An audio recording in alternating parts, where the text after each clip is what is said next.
Nigeria is currently ranked among sub-Saharan African countries as heavily indebted with a stunted GDP growth rate, retarded export growth rate, fast dwindling income per capita, and an increasing poverty level. As of March 2021, Nigeria's total public debt had already hit 33.1 trillion naira. That's about $87.24 billion, which is an accumulation of borrowings from successive governments, of which most were borrowed since the return to democratic rule in 1999. The country's public debt has continued to trend upwards with a drop of 7.6 trillion naira, that's about $48.7 billion in 2012 to 32.9 trillion naira, $86.8 billion in 2020. While external borrowings in recent times started gaining momentum as it surged from 1 trillion naira in 2012 to 12.7 trillion naira, 39% of total debt in 2020. Similarly, total debt service to revenue ratio jumped from 12.3% in 2012 to 40.3% in 2020. However, the sharp decline in government's revenue has become a major concern as federal government reportedly spent over 83% of its revenue for last year. The total revenue earned in 2020 was much less than projected, while it spent 3.26 trillion naira on debt servicing. Now joining me now via Zoom to look at this and of course other issues relating to debt and debt sustainability is the lead researcher at the Debt Management Roundtable of the Nigerian Economic Summit Group. That's Mr. Wilson Erumebo. It's good to see you, Mr. Erumebo. Good afternoon to you. Thank you for having me. Yes, these figures are really, really alarming. I went through them earlier today when you talk about debt and where Nigeria stands. How would you assess our current debt profile and how sustainable is the current borrowing spree?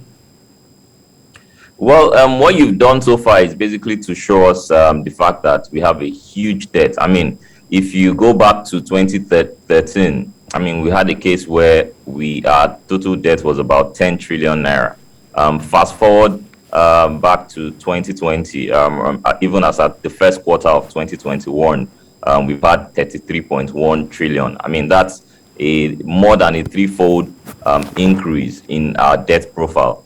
Mind you, these are figures that is released by the Debt Management Office.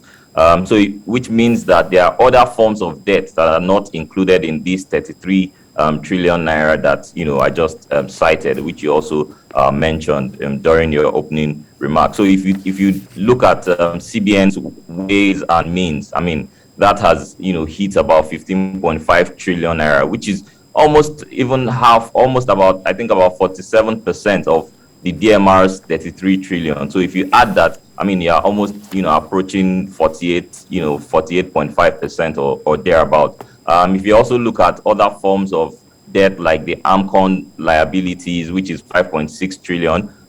If you also look at the current fiscal deficit for the year for this 2021 budget, which is also 5.6 trillion. By the time you sum up all of these, we're looking at something close to 60 trillion naira worth of debt that Nigeria has at the moment, which is very worrying, especially with the fact that there are even more plans to raise and increase borrowing. If you look at the debt management strategy, there are plans to increase debt, to finance the budget, given the revenue challenge. So yes, it's worrying and it's not in any way sustainable, because if we continue at this pace of debt accumulation, of course, we could be heading towards a debt crisis. And that's the message we are sending at the DMR, Debt Management Roundtable. This debt issue, according to research, was not like this until middle 70s when we started seeing that rise from 1.5 billion to 2.5 billion and all of that. But is Nigeria's debt accumulation growth enhancing or wearing for the economy? Well, some would argue, typically almost every economist agrees that debt is good for growth. You need debt to finance growth, to finance economic activities. But at the same time, there are two areas, two key reasons when your debt is good. First of all is the fact that if you are borrowing to finance productive activities, And secondly, if repaying your debt will not put significant pressure on your assets, whether on your on your revenue, then you can argue that debt is good. But for those two reasons, I mean, there are so many reasons not to think that it's not good for Nigeria, especially given the fact that almost 98% of the revenue we earned, in the first 5 months of this year, went into servicing debt. That means that, I mean, it's adding so much pressure, on our revenue. So in that sense, I mean, and again, there's also a non-linear relationship, if you want to go into econometrics and all that, with between growth and debt. In what that means is that there is debt might be good for growth at the early point of development, but it gets to a stage where debt can be so high. Too much of debt, simply put, is not good for growth. For the case of Nigeria, we've seen where we had a debt forgiveness situation in 2005. But from then till now, the pace of accumulation of debt has been significant and rapid. On the growth part, you see that the highest growth we've recorded in the last 5 years since the 2016 recession was 2.3%, which we recorded in 2019. But meanwhile, we've been accumulating so much debt since 2012, 2013 period. So why aren't we seeing that much impact on growth is something that needs to be asked and explored. So in other words, it means that what exactly are we using this debt for? I mean, there are issues with, right now we're even borrowing more to finance recurrent expenditures, which is significantly and seriously worrying, when you look at the numbers. But in 2019, I see that Nigeria and Ghana recorded highest domestic debt in ECOWAS. That's about $147.2 billion and $49.7 billion US dollars, respectively. That's based on some estimates from the International Monetary Fund. Yes. Now, what are the fiscal implications of these scenarios for both countries? Well, currently, if you look at the IMF data, you'd realize that Ghana is, almost at the high risk level. I think they're even approaching a debt distress point, which means that there will be significant challenges in repaying those debts. But for Nigeria, we're probably at the high risk level. I mean, we in-house here at the DMR computed a debt index, which basically looks at a composition of debt to GDP ratio, debt service to revenue ratio, external debt to export ratio, and two other debt sustainability indicators. So we put all of them into one index and created a threshold. And we realized that Nigeria is at the high risk point, very close. In fact, that we're not just considering debt to GDP, which is a bit low, but we're also including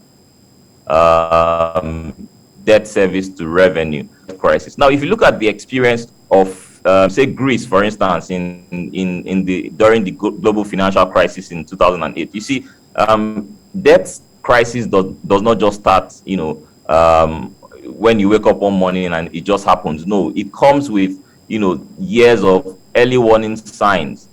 You get to a point where local interest rates would increase significantly. The need to even pay back debt. So you end up in a debt cycle where you are basically borrowing to pay back your debt. You borrow from A to pay B. And some of those signs, we're seeing that already here in Nigeria. So we don't have to get to a point where debt to GDP exceeds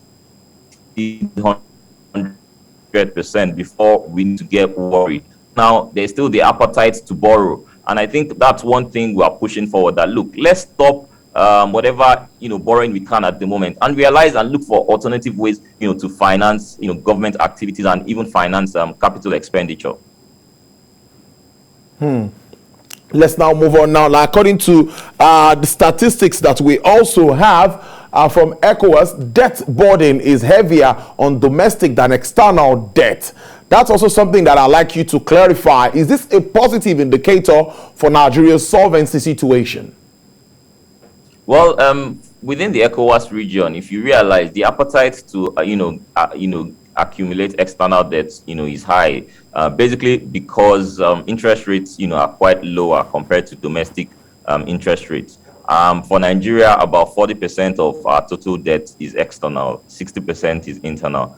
But if you focus more on internal and you accumulate local debt, local debt by raising bonds and treasury bills and all of that, what that means is that repayment, there'll be so much pressure on repayment. And we've seen that across several ECOWAS countries, having issues with very high debt servicing costs. So all of it means that it's bringing closer the fact that the region could be hit by a debt crisis. And one of the things that has happened in the last 1 year is the fact that COVID, came, disrupted economic activities, showed that even government, there's a lot to do with regards to diversifying revenue within the region. So many of these countries were hard hit and had to resort to borrowing, both within locally and externally, and all of that keeps adding pressure and creating a huge debt burden for the region.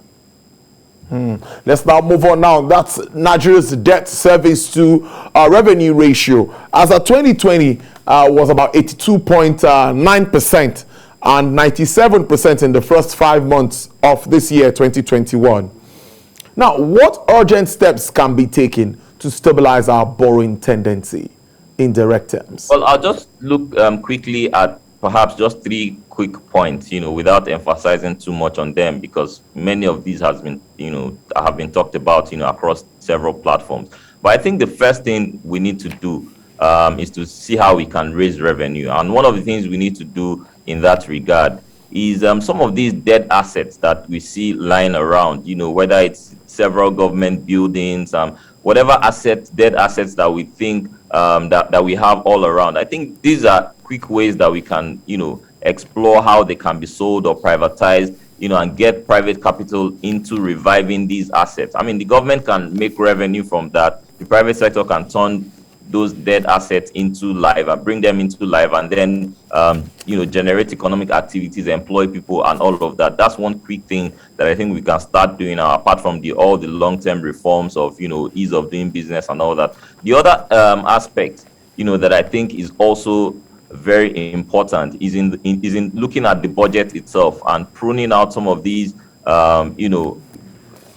items, recurrent items. How can we ensure that we spend wisely and remove some of those recurring items that we keep seeing in the budget all of the time? Because what that means is that you have a very high recurrent expenditure, and you dedicate a certain amount of your budget or your debt or your borrowing costs to those items, which at the end of the day are not productive. So we need to do that, and that has to be something that needs to be urgently done. I mean, perhaps the presidency can, look into this, summon meetings and take this as a priority.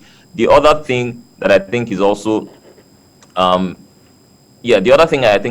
important is being able to leverage private capital, particularly in the area of infrastructure, ensuring that our PPP laws, are well in place, and we can also enforce them and live by the rules, so that we can attract, significant private capital into infrastructure. Before I go to my next question, I'm just worried. There's always also this argument about getting to the threshold of borrowing. The government always argues that we are yet to get to that threshold, and there's been an argument that it's regards to GDP or what. Can you also help us clarify that argument? What level do we really get to before we start to really get worried? So the threshold that the IMF has set, for countries, developing countries like Nigeria, is 70%. What that means is that your debt to GDP ratio, your debt as a share of your GDP, which is your economic activities, the value of your economy, your debt to GDP ratio should be, less than 70%. The moment you hit that and you exceed that, you're moving into a crisis region, crisis zone. So that's basically what it means. And for Nigeria, if you go by the DMO figures, in fact, it's even lower than 30%. If you add all of the debt that I mentioned, the AMCON, the Ways and Means, and the fiscal deficit for this year, you should have something close to 40%, in short, 39% debt to GDP ratio, which is still very far from the 70%. But the problem here is that you don't pay debt with GDP, you service your debt with revenue. But in terms of revenue, we've not done well. Nigeria's revenue, debt service to revenue, like you mentioned, is about 98%.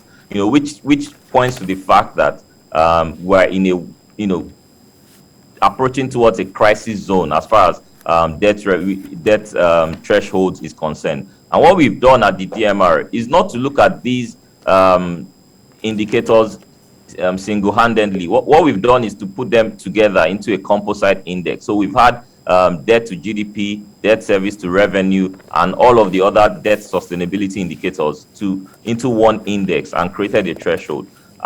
With that, we found out that, of course, Nigeria is, at the high risk region, at the moment. So what that means basically is that you should not treat debt in isolation and say, oh, debt to GDP is fine. All we need to do is to look at revenue, because all of these, everything is interlinked, as far as the economy is concerned.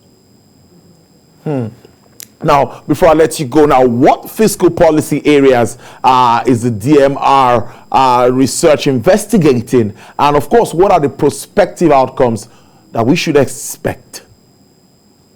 Yeah, thank you. So one of the things we are looking at is to create the awareness that there is a debt crisis situation looming in the region. I think that's one of the first key thing that we're looking at. The other also looks at spillover effects. If one country is affected, particularly Nigeria, using Nigeria as a case study, if Nigeria falls into a debt crisis, what that means is that it will have, spillover effect on other countries like Ghana and other countries that get to do and rely on Nigeria. And of course, Nigeria is a dominant player in the region. The other key, important, and last thing we're looking at is also how best can we refinance some of these economic activities? What are the alternatives to debt financing? And, rather than always seeing that as the preferred option, are there new areas that we can unlock, particularly in terms of revenue and other fiscal areas that we can, develop so that we can reduce the appetite for borrowing? Because if we keep borrowing at this current pace,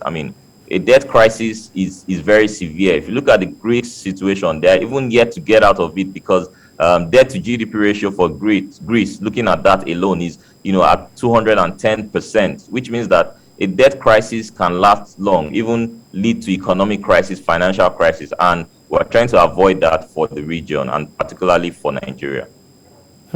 That's a good way to leave it. Thank you very much for your insight into this very important topic. I've been speaking to lead researcher of the Debt Management Roundtable put together by the Nigerian Economic Summit Group, Mr. Wilson Erumebo. Thank you very much and enjoy the rest of your day. Thank you for having me.